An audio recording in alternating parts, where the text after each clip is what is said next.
Bueno, Muy llegamos bien. a un momento muy esperado. Hacía mucho tiempo que Lo estábamos extrañábamos, esperando lo esta extrañábamos, charla digo. con el maestro Grimoldi, por supuesto, ocupándose de nuestros jardines, de nuestras plantas y de nuestros espacios verdes, ¿no? Totalmente, una linda época del Sí, año. sí. Maestro. ¿Cómo le va? ¿Cómo estás, Guillermo? ¿Cómo están? Sí, hermosa época y hoy con mucho calor. Hoy, Sí. hoy Mucho sí, calor. Tremendo Sí, calor. tremendo. Tremendo. Mucho El calor el y que se olvidó mucho... de regar, el Sí. que se olvidó de regar perdió. Mucho calor y viento seco, así que Viento. bueno, Sí, sí, sí. difícil, ¿no? Y es Complicado. lo que se viene en los próximos años, ¿no? El calentamiento global viene 2, 3 graditos, no va a ser nada, 2 graditos, viene y la única forma de poder morigerar esto es plantar. Muy Las bien. plantas son las únicas que pueden llegar a disminuir estos efectos del calentamiento global. Ya está encima, no lo podemos frenar, pero es un ciclo natural. Tenemos a lo mejor las plantas, los vegetales son los únicos que pueden llegar a disminuir estos efectos, ¿no? Ahora, Guillermo, Y vos decís ahí el tema que es jardines sustentables. Los jardines en las viviendas, digo, ¿cómo hacer para resistir tanto embate climático para mantenerlo saludable, ¿no? bueno, a ver, acá hay algunas claves para tener en cuenta. Una cosa es armar jardines sustentables ahora y otra cosa es intentar armar un jardín sustentable cuando heredaste la casa de tu padre Claro. o que ya viene la casa con otro diseño. Claro. En esos casos es muy difícil disminuir los efectos. ¿Por qué? Porque a lo mejor tuvimos plantas como azaleas, como bananeros, plantas que hemos traído de otras regiones del planeta y tenemos que regarlas indefectiblemente. Pero hay cosas que podemos hacer para disminuir esos efectos nocivos. Una de las cosas que más vamos a sufrir es la falta de agua. Las próximas guerras van a ser por falta de agua y hoy en día regar un jardín y estamos tirando agua que la ciudad potabiliza para el consumo humano, no para el regado de las plantas. Entonces, si yo tuviese la posibilidad de armar una casa en donde pueda el agua de la ducha, el agua del lavado de manos, el agua del lavado de platos, separarlos, que serían las aguas grises, y en las aguas grises llevarlas a un estanque, y en ese estanque yo puedo criar mis plantas y un grupo de plantas que consumen esos restos de jabones, de detergentes, de detritos de nuestra propia piel cuando nos duchamos y los transforman en su propio alimento. Y a su vez, si toda el agua de la lluvia yo la puedo, en lugar de irse por escorrentía, la puedo llegar a orientar todo el agua de los techos y el agua del jardín a esa laguna, voy a tener un doble propósito. Voy a tener un jardín con laguna donde puedo llegar a tener peces. ¿Para qué peces? Para no tener mosquitos a lo mejor. Claro. Donde puedo llegar a tener peces, donde puedo llegar a ser un jardín muy agradable y a su vez tener un depósito de agua que me permita en situaciones límites, en días como hoy, poder regar. Lo óptimo sería no regar. Lo óptimo sería armar jardines con canteros, como esos que estamos viendo ahí en la imagen. Sí. Todos esos jardines con canteros permeables. Hay que dejar de poner espacios grandes de césped. Y el césped es una de las cosas que más agua consume. Entonces, hacer caminos que sean permeables, no impermeables, porque el camino impermeable repele el agua. El camino permeable, las veredas, las calles deben ser permeables. Suiza está haciendo calles totalmente permeables y el agua se guarda bajo la ciudad y no hace escorrentías que hace que cuando llegue este momento de inundaciones, porque vamos a recibir también, así como vamos a recibir mucho calor y mucha sequedad, mucha inundación de golpe. Entonces, que si el agua se puede guardar, acá por ejemplo Ticino está haciendo este tipo de cosas en la ciudad y están haciendo calles donde por debajo de ese pavimento permeable hay piedra bola y el agua corre por debajo de la piedra bola y se va guardando bajo tierra y no va a inundar otro campo o a inundar otro sector de la ciudad. Entonces tenemos que guardar agua bajo tierra para ser absorbidas por las plantas. Bien, Usar Guillermo, plantas que sí, vivan con a 700 nivel... milímetros.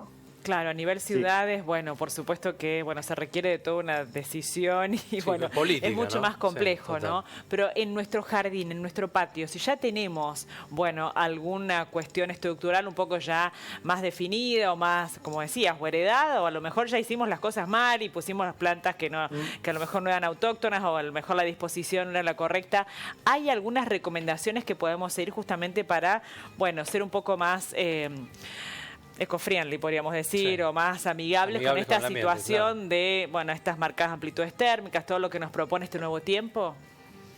Podemos hacer muchísimo. Lo primero que tendríamos que hacer es poner algunas cisternas o algunos tanques de agua que nos colecten, que nos guarden los 4 o 5 mil litros de agua que se pueden juntar en una lluvia del techo y con esa agua poder regar. Esa sería una. O la otra es hacer las lagunas si tenés espacio. Pero no todos tenemos un espacio grande en un jardín como para hacer lagunas. Pero podemos guardarla en esos tanques que vienen de 2.000 litros, de 3.000 litros, y ya eso es suficiente. Por otro lado, dejar de utilizar insecticidas, dejar de poner macizos de flores.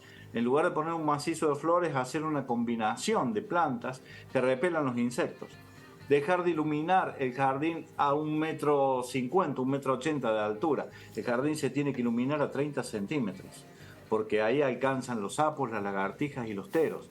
Por ahí vamos a dejar de utilizar insecticidas. No podemos seguir utilizando insecticidas como los hemos venido utilizando con un libre albedrío como veníamos, porque el ambiente no da más. Entonces, iluminar bajo y los sapitos, las lagartijas, y todos esa biodiversidad, generar esa biodiversidad que la corrimos del jardín, porque muchos corrían los sapos porque les molestaban y corrían las lagartijas y corrían, viste cuando, no sé si alguna vez les pasó, levantar una maceta y encontrar como una viborita plateada, como una lombriz plateada, que le llaman la viborita ciega.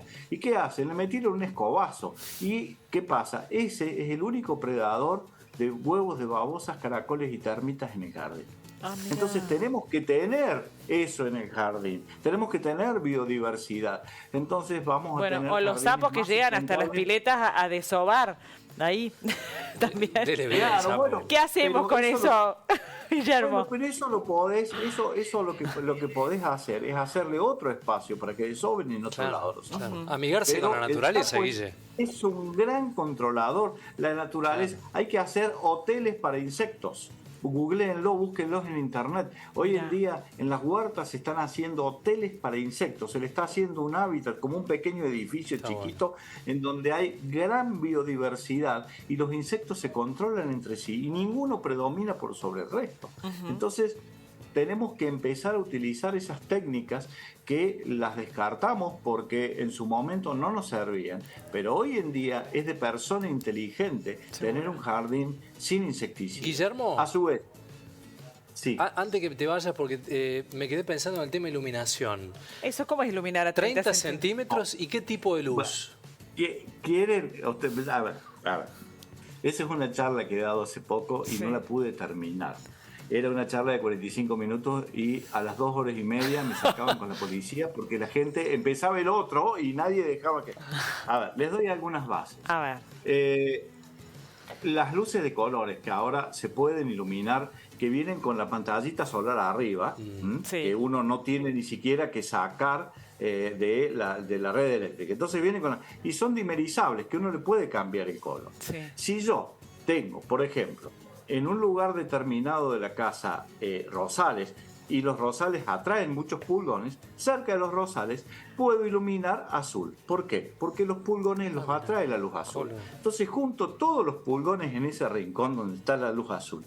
Y alrededor de la luz azul pongo una ajedrea. La ajedrea es una planta que cría vaquitas de San Antonio.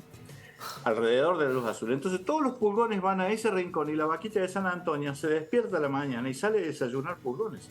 Porque lo que come una vaquita de San Antonio en su ciclo de vida es alrededor de 1.800 pulgones. Entonces esa vaquita, si yo tengo una ajedrea al lado de la luz azul atrae los pulgones, que es el alimento de la vaquita. Y la vaquita sale todas las mañanas y desayuna pulgones. Ya le das de comer a la y vaquita. También cochinitas. Entonces, iluminar a azul en el mes de septiembre-octubre, que es el pico de los pulgones, es fantástico. Muy bien. Llega el pico de las mariposas. El pico de las mariposas lo tenemos en noviembre. En noviembre están todas esas mariposas nocturnas, que son los gusanos que después se transforman en esas mariposas, en las polillas fundamentalmente. Bueno, las polillas las atrae el amarillo. Esa misma luz que vos tenías, la dimerizás y le cambias el color. Y la pones amarilla. Y una vez que la tenés amarilla, esa luz, vas a juntar todas las mariposas. ¿Y quién vive al lado de esa luz? El sapito. Y le haces una casita de ladrillito donde vive tu sapito que sale todas las noches a comer mariposas. Ya nos amigaste con las mariposas, con los sapitos, con las lombrices, con las vaquitas. A ver, ahora amiganos, Guillermo, con las moscas. Decime qué rol tienen las moscas. No, las moscas son grandes degradadoras, del ambiente. Y las moscas en el jardín habitualmente están donde hay pulgones. El pulgón tiene una mielcita, tiene un melado, y de esa miel se alimentan las moscas. Pero la mosca viene a buscar el melado del pulgón. Ahora, si vos tenés iluminado tu jardín en una época del año con azul, los pulgones van a ir al lado de la ajedrea y se los van a comer las vaquitas de San Antonio. Entonces, si no hay vaquita de San Antonio, no hay melado y no hay moscas tampoco. Claro. Entonces, las moscas son consecuencia de los pulgones. Y te cuento la última. Llega diciembre. Sí. Todos tenemos problemas con el grillo topo. El grillo topo te destruye, te dinamita el patio. Sí. Bueno, los topicidas son tremendos, porque ambientalmente liberan un gas que dura 6 meses y en esos 6 meses se pueden morir los gatos, los perros, los caniches y los bebés. Entonces, son productos que fitosanitariamente son muy bravos si no los sabes manejar. Bueno, ¿cómo hace un grillo topo? Un grillo topo, la cópula la produce a mediados de diciembre. Un macho se pinta, se arregla, la hembra también, sale en una noche de verano y copulan. Una vez que ha copulado esa hembra, deja entre 400 y 700 huevos para el año que viene. Es un montón. Ahora, ¿cómo un macho de un grillo topo identifica a una hembra? La hembra emana una radiación infrarroja o rojo lejano, que el macho la ve a 1,5 kilómetros. Nosotros no la vemos porque nuestro ojo no ve esa radiación. Ahora, vos podés iluminar el jardín con esa radiación, que casi no la ves. Es un rojo lejano que a la vista del hombre no se ve. Y el macho no encuentra a la hembra. Porque está todo el patio rojo. Ya me da lástima, pobre entonces, que no se encuentre nunca. No encuentra la hembra, no copula, no deja descendencia. Vos no utilizaste un fitosanitario y no tenés grillo topo en tu jardín. Porque el grillo topo vive 1 o 2 años y muere. Bueno, entonces hay que iluminar. Guillermo, a ver, hay que iluminar con... Si me dejaste, termino el concepto. Sí, es muy interesante esta parte. Sí. Los insectos tienen una fertilidad que dura entre 8 y 15 días de acuerdo a las especies. Nosotros no. La mujer ovula cada 28 días y tiene un periodo que hasta los 50 años o 40 y pico puede llegar a ser mamá. Si no, a los 18, a los 19, a los 20, va a quedar y va a dejar descendencia. Los insectos tienen una sola oportunidad de copular. Si pasó esa oportunidad, mueren por inútiles, mueren de viejos, tanto el macho como la hembra. Entonces, si vos no le permitiste, es muy egoísta de nuestra parte, ¿no? Pero si vos no le permitiste ese cruzamiento, mueren sin dejar descendencia.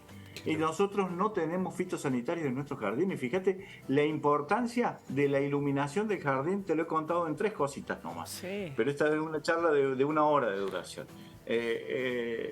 Iluminando. Entonces podemos de muchas formas hacer que nuestro jardín sea mucho más sustentable.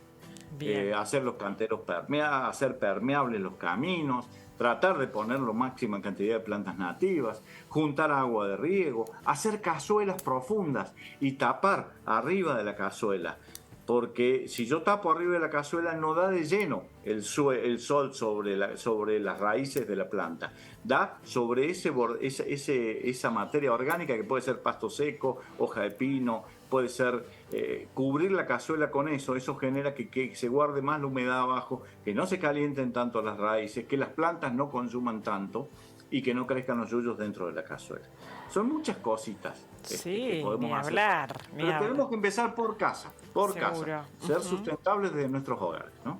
Ahora Bueno, sí, perdóname. Guille, eso que decís Sí. respecto a otros países que han trabajado, Suiza, por ejemplo, con el tema del medio ambiente, qué importante sería hacernos cargo de lo que nos toca a cada uno en su De vivienda. una planificación Y inteligente. empezar a darle un poco de verde, ¿no? A la ciudad donde cada uno vive, ¿no? Y no echar responsabilidades siempre a otros, ¿no?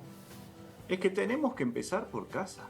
El hombre tiene que empezar por casa. Los políticos actúan en consecuencia de lo que por un lado, de lo que la gente les pide y lo que la gente les enseña. Entonces tenemos que, al menos si ellos no lo van a hacer, vos sabés lo lindo que es que tus hijos, tus nietos y tus amigos salgan al patio una noche de verano y nos pongamos a tocar la guitarra y que se revuelquen en el pasto y que sepan que no hay un miligramo de fitosanitario y que exista pasto, porque si no el topo te lo comió. Sí. Entonces, elegir cosas que nos permitan disfrutar del jardín. Otra, dejar de poner gramas, bahianas y pastos de 2.500 milímetros de precipitaciones anuales. Tenemos un pasto que ha salido ahora que se llama zoysia, que no hay que regarlo. Mirá. No hay que regarlo, vive con la lluvia y está verde todo el año. Y nadie lo pone. ¿Por qué? Bueno. Porque no salen las revistas de Buenos Aires. Claro. Dejemos de mirar hacia Buenos Aires, empecemos a mirar lo nuestro, que tenemos mucho para hacer, y empecemos a buscar recursos donde estamos nosotros. Dejemos de copiar jardines del Brasil, de la ciudad de Buenos Aires, de lugares donde un régimen de precipitaciones es distinto. Claro. Nosotros tenemos vientos más secos, suelos más alcalinos. Adaptemos las plantas a nuestras necesidades. Y lo que no podamos adaptar, juntemos agüita para regarlo. Pero no usemos el agua que purifica la ciudad para el alimento humano. Utilicemos el agua que nosotros nos ganamos porque guardamos cuando llovió, porque hicimos una canaleta en el jardín para que cuando llueve el agua vaya hacia esa planta que necesita mucho y quede en esa cazoleta, en esa ollita guardada, y evitemos, porque trabajamos bien en el jardín, evitemos tener que regar esa planta porque ya acumuló agua en el momento de la lluvia. Muy bien. Bueno, excelente, ¿cuántos maestro, consejos? qué grande, ¿eh? Guillermo, un Para genio, tomar nota como con siempre. Guillermo. Bueno, siempre con charlas, con eventos, con muchos conocimientos para que podamos crecer en armonía con el medio que habitamos de una manera responsable y a conciencia con lo que le devolvemos a nuestro planeta. @guillermo.grimoldi. Guillermo, ¿hay algún evento así como próximo para que puedan seguirte, contactarte? Mira, los últimos, ayer tuve una charla que trabajamos con mucha gente de todo el mundo, que consulta gratuita. El primer lunes de cada mes a las 18:30 por Instagram, por buenísimo. YouTube, siempre Sí. doy una charla. Y ahora he dado todas las charlas, esta que te decía, que De las la luces. última charla que di fue una charla muy linda que las he dado casi a todas, ya no queda casi eventos del año. Te cuento de qué trató. Sí. Siempre hablamos de las flores por el color, que el rojo representa deseo, que el amarillo desprecio. Eso es un invento nuestro. Las flores tienen un color para decir, acá estoy, vengan a polinizarme, polinícenme aves, polinícenme, y en función del polinizador saber cómo regar la planta. De acuerdo al color de la flor, del perfume de la flor, de la forma de la flor te está diciendo a qué hábitat pertenece, a qué suelo pertenece, qué riego necesita, qué suelo necesita, si necesita suelos ácidos, suelos alcalinos. Y el perfume es un mensaje al ambiente, no a nosotros, no es para que nos guste a nosotros. El perfume, las flores lo liberan para atraer un polinizador que es el que le va a hacer perpetuar la especie. Esa fue la última charla que di, Qué que la di la hermoso. semana pasada, y es muy linda charla. Sí. Y algún día la vamos a... También la vamos a placer, tener allá dando algunas charlas. Es un placer, Guillermo. Ojalá, como ojalá, siempre. seguro. Sí, sí, Bueno, total. Guillermo, muchísimas Buena gracias semana, por Guille. este tiempo. La verdad que es un honor y un privilegio Placer enorme, sí. tenerte en nuestra pantalla. Así que muchísimas gracias, Guillermo. Un gran abrazo. Nos vemos en cualquier oportunidad. Así es, Chau, nos vemos Guille. pronto. Gracias. Buena Chau, semana. Chau, chau.